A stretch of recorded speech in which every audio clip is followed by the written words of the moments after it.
My how-to project is on how to use a plasma cutter to cut metal. So first you have to make sure that you have all the right equipment.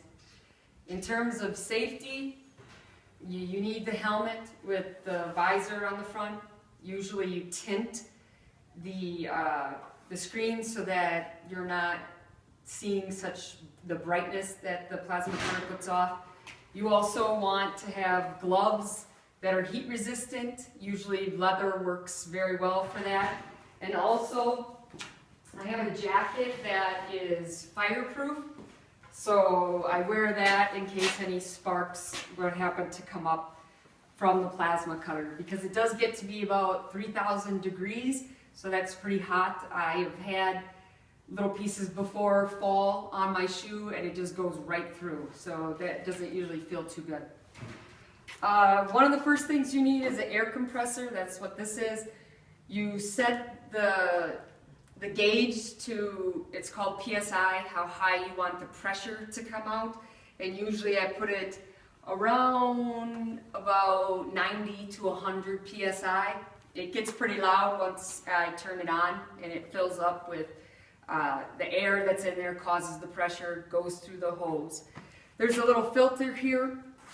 This keeps any condensation, any liquid from going into the hose, which is not a good thing to have liquid that's going through the hose and then connecting to electricity. So this keeps any kind of issues with being electrocuted. So that is a plus. Then if we go over to here, this is the actual plasma cutting machine. This clamp right here is called a ground. You have to have a ground in order to complete the electrical cycle. So when I cut, this is the piece that I'm going to be cutting actually right here. So I just clamp it onto the back half of that so that it's on there good. You definitely want to make sure that you don't clamp it onto the piece that you're cutting off, because then it would fall when you're done. This is the machine. It's pretty simple. The only setting is the volts and the amps on the front.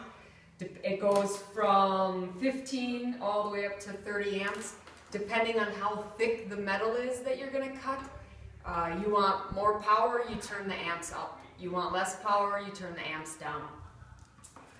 This is the actual piece right here that the flame, I guess, comes out of. The electrode on the end has a safety switch. You do have to have that up, and then when you push the button, then it comes out.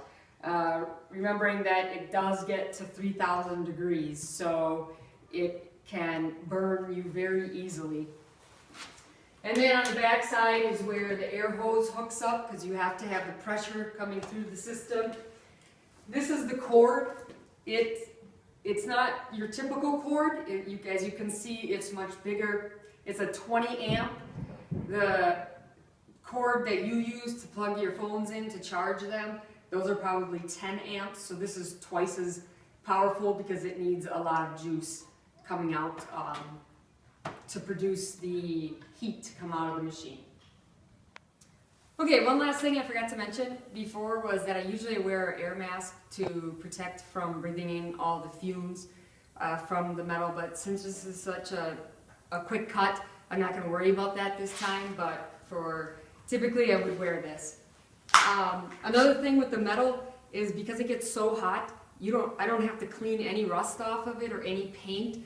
The plasma cutter will just cut right through it. Okay, here we go.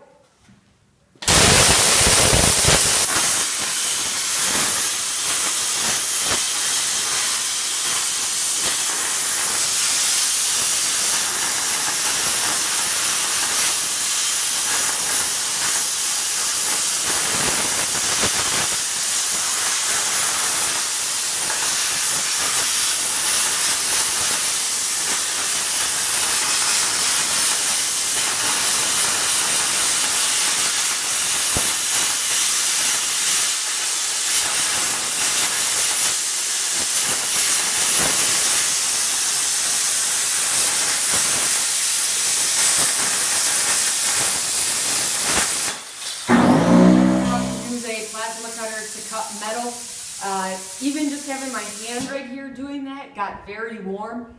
This metal is very hot right now, probably will stay hot for a good long time, but that's how you do it. And you just make sure that you have your feet out of the way when the piece drops so that it doesn't land on your foot like I did about a month ago. All right.